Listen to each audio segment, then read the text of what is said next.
Hello, everyone, and welcome back to Truce Talks. Today, we have a very special story for you and a very special product and a very special woman who began this. I'd like you to welcome with me Danielle del Castillo, and her company is called Jnantik. And Danielle, welcome. Great to see you again. Tell everybody, what is Jnantik? All right, so Jnantik is a product that I have here. It's mainly a Maya seed that we source from Mexico. And the seed is an ancient Maya superfood that has been forgotten in a way. And so I'm bringing back the seed for people to try here in the US, but also raising more awareness about protection of the tree and reforestation of the tree that it comes from in Mexico. And that's something of great interest to me because I'm a tree person. I've done a lot, all my projects have centered around trees. What kind of a tree is this? Do you know the botanical name?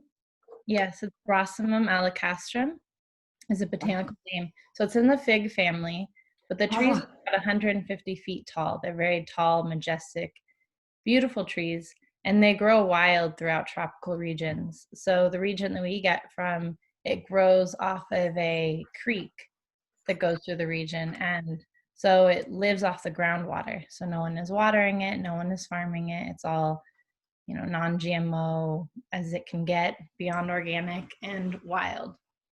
and how did you discover this tree? What that is, tell a story of how you found this.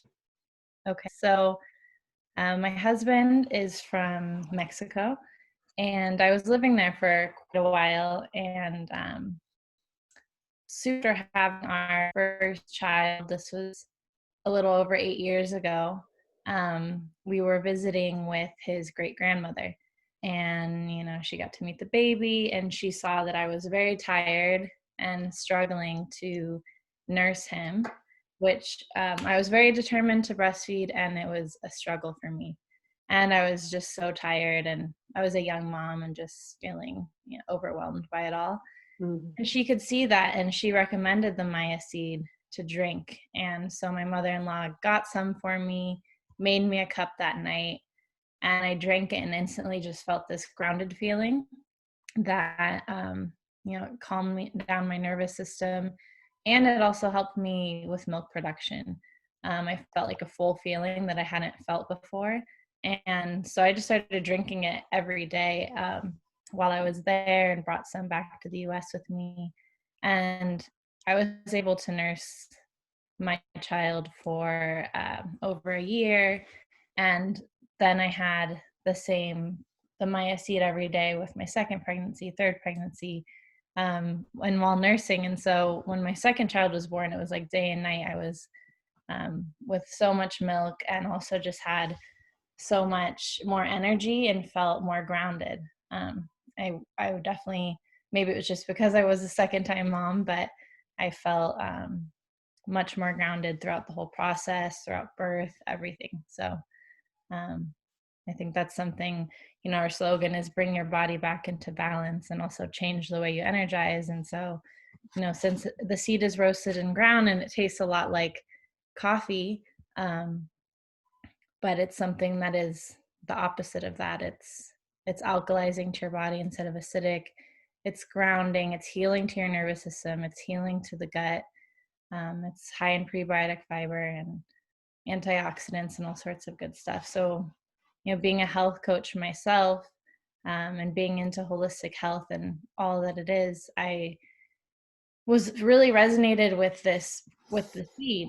And a couple of years later was able to see the trees in the forest that the seed come from, and really connected with the trees and connected with the community that was harvesting.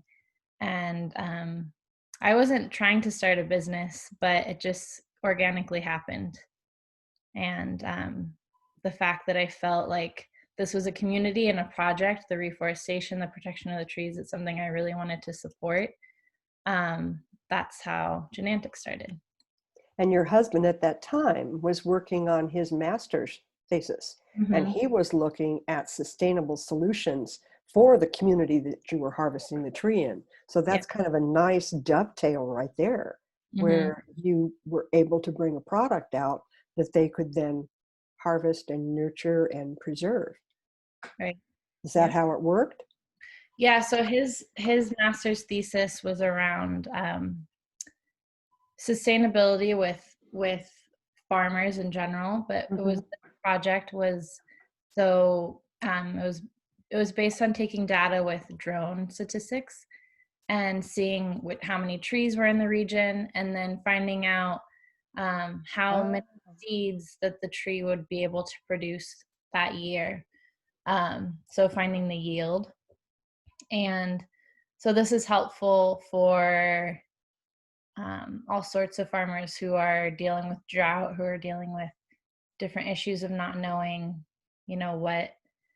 what yield they'll get that year, especially for a tree. Uh, mm-hmm. Community each year you don't know how much you're going to get from it because it depends on the rainfall and all that kind of stuff. But yeah, that was his project, which is a cool. It was great too because we got to another chance to visit the community and hang out there. And so how does it work now? Do they gather and harvest the seed for you there and grind it there, or do they ship you the seeds and you grind them here? How are you working that? So since before we met with them, they'd been already harvesting, and they sun dry it first, and then they roast it and grind it just as if Ah, as a coffee seed. mm-hmm, And um, and then after a couple years of working with them, they were able to afford nicer equipment for roasting and grinding.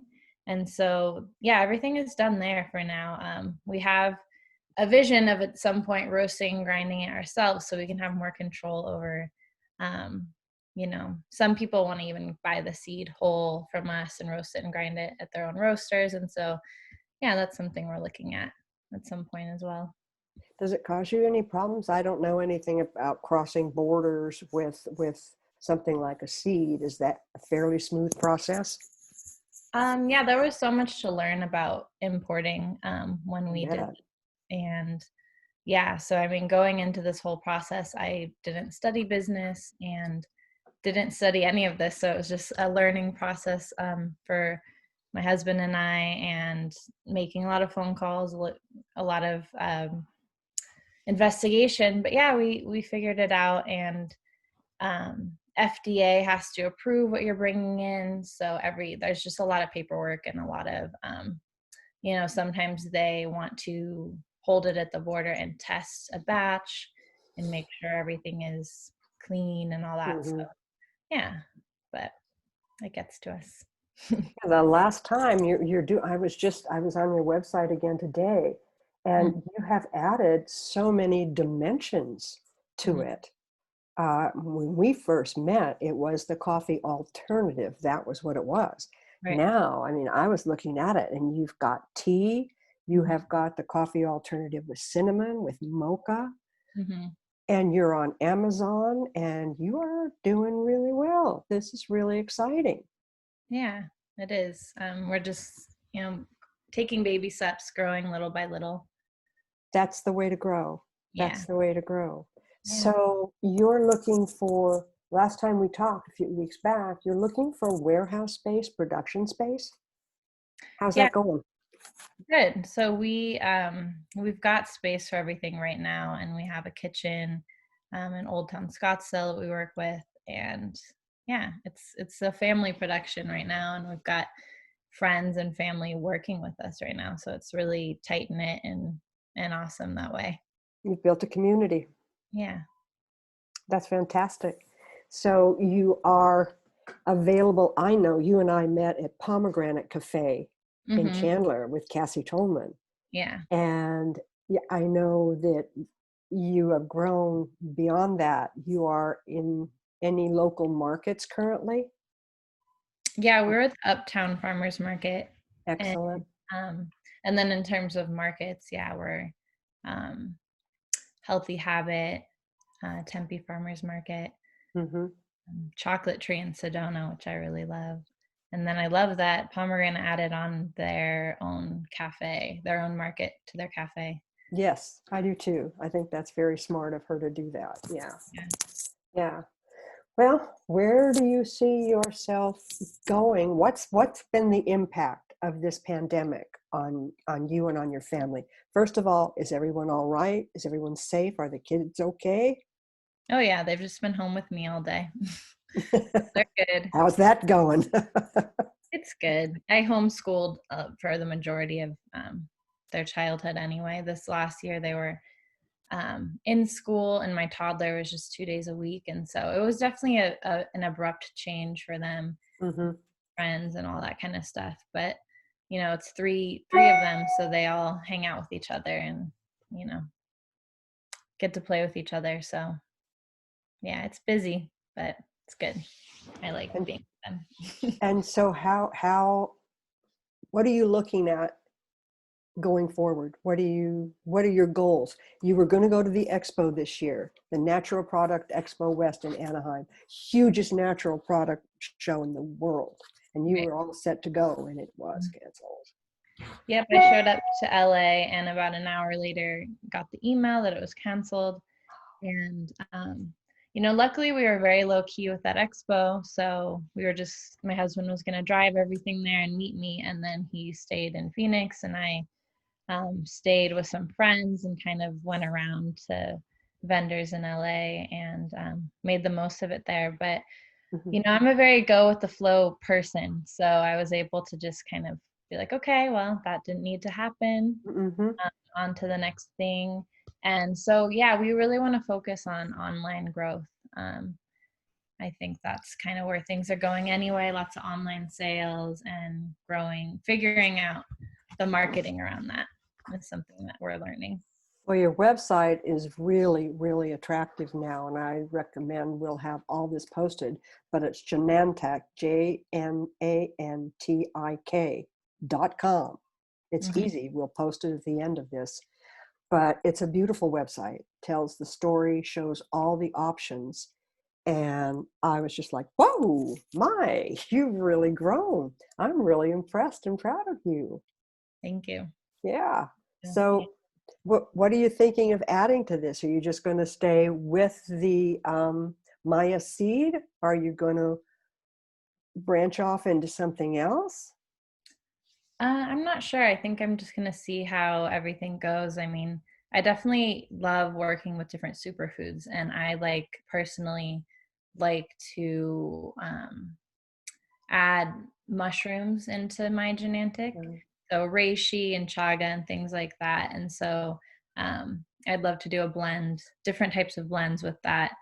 But I think we're getting to the point where I'm trying to it takes a lot to bring in more packaging, to bring in all this stuff. And I want to make everything 100% recyclable and compostable. And so that's our next move as well with our packaging. And it's very important to us. So um, yeah, that's kind of the next thing is creating a packaging that we resonate with. And I think with the pandemic, one thing that's coming up for me is how I can be more sustainable. I mean, before having kids, I was super conscious about everything I consumed. I mean, I still am, but it was just to a point where I was composting everything, not really producing any trash, just very aware of all that. I Mhm. wasn't driving a car, biking everywhere.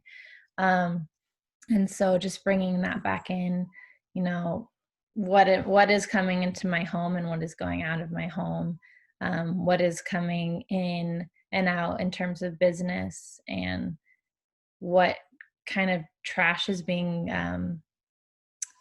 reducing our impact. Pretty much we want to be able to have compostable packaging, and we were going to do that before the expo, but the people we wanted to work with, it was just we don't have any loans, we don't have any grants or anything, so everything that we've made from this business has gone back into the business every year, which isn't a ton. So it's like what we've made, we save it, we put it into our packaging. And we just simply didn't have enough to invest into the packaging before the expo, all the money we put into it, all the time we put into it. So now it's just like taking a step back and refocusing.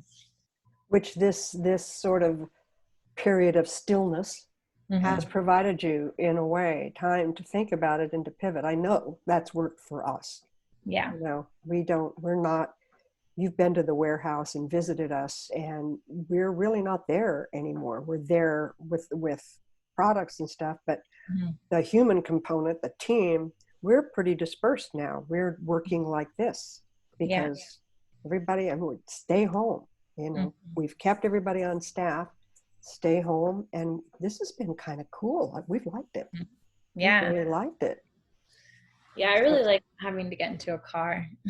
Very, yeah, and yeah. just keep it simple with the kids and all that. So, Well, you've done an absolutely remarkable thing. And I know we talked about beyond the expo. You know, there are a few other e-businesses that you really should reach out to, and we'll discuss that because I want to tell you all about what's worked for us in terms of those companies that support missions like yours, purpose-driven companies. We're both those purpose-driven. right. And do you see yourself growing this for a while? Is this a mission for you? Yeah. And part of what's really important to me, I mean, I want the reason I wanted the seed to get out is because, first of all, people need an alternative to coffee, and the acidic diet, having something more alkaline, having something more healing.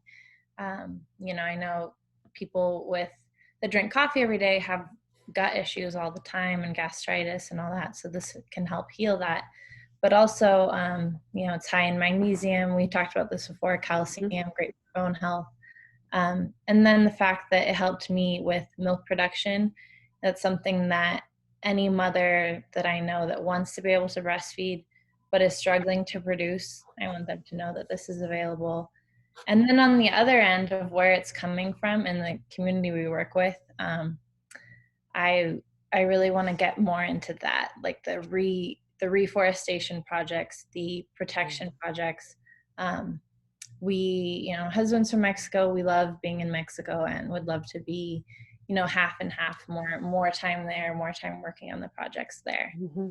So Is a government going to provide you with any support for doing this? Is there respect for these kinds of projects governmentally in Mexico? I believe so. There are grants that are given out to small businesses in the government, and we technically have a business there because we're exporting it from Mexico and we're importing it here. So it's all family. I mean, we work with my husband's parents and all that stuff. So um, we we also are speaking with friends who do reforestation projects in Mexico. So we have great friends there that are doing all sorts of cool things, working with indigenous tribes and all this stuff that all kind of interconnects. And so it's kind of just a whole web that comes together. Of community again. Comes Yeah. back down to the community of trees and the community of people helping those trees. Are those trees endangered? I mean, I would say that the trees have been cut down for many years, clear cut for growth of corn and all that kind of stuff. Mm-hmm. Mm-hmm. But in the last decade or more, there's been more awareness. Wait, these trees are important to us and we want to preserve them. We don't want to cut them down. Also, the bark and the leaves are medicinal. I mean, everything is medicinal in the tree. So people were peeling the bark and selling it, and then that was not good for the tree. So Yeah. people aren't doing that anymore, and there's just there's a little bit of a change in culture around that. Yeah. I think it's interesting. There was a poem. I'll send it to you on email. I'll try to put it out to our listeners. Written by a Maori woman and put out into the world by the Prime Minister of New Zealand. And she talks about the fact that since we're all in and not moving around, all the air pollution is dropped. All of these things have dropped way, way low. Yeah. And she talks about the earth loosening the concrete belt around its waist and breathing. And I think maybe that might be happening in a lot of cultures as a result of this. It's like, wait a minute, look what happened. Mm-hmm. I hope that people do find the time and space Mm-hmm. to do the kind of work you're doing. I really admire what you're doing. I admire your mission. Thank you. I have one final question for you, Danielle. Okay. If you could have lunch, breakfast, dinner, if you could have a meal Mm-hmm. with anyone in the world, living, dead, or fictional, who would you want to have this meal with? Who would you want to sit down and talk to over a meal? That's a very good question. Um, there's no one that comes straight into my mind, because I'm such a person that is in the present moment. Like with my kids, my mind doesn't go there that much. But I mean, I would say like some of the big thinkers, Gandhi, Jesus, Mm-hmm. Okay. Um, Yeah. yeah, that Yeah. I speak with about how we can be our best selves as a community. Because I think part of my life mission is just living in my light and in my truth, and being the best person I can be, so that others are inspired, and so that my children are inspired. Living peacefully, taking care of our earth. Those are things that are very important to me, and I'm very passionate about it. Like I feel deeply with the earth. I feel deeply with humans when people are being disrespected, when the earth is being disrespected.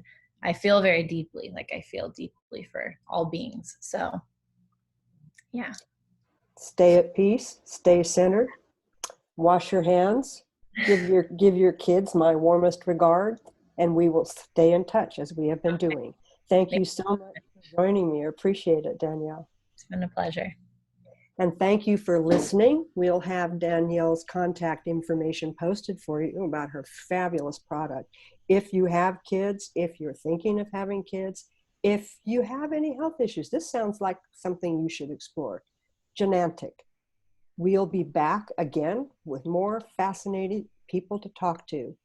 And take care of yourselves, stay safe, and wash your hands. See you soon. Bye.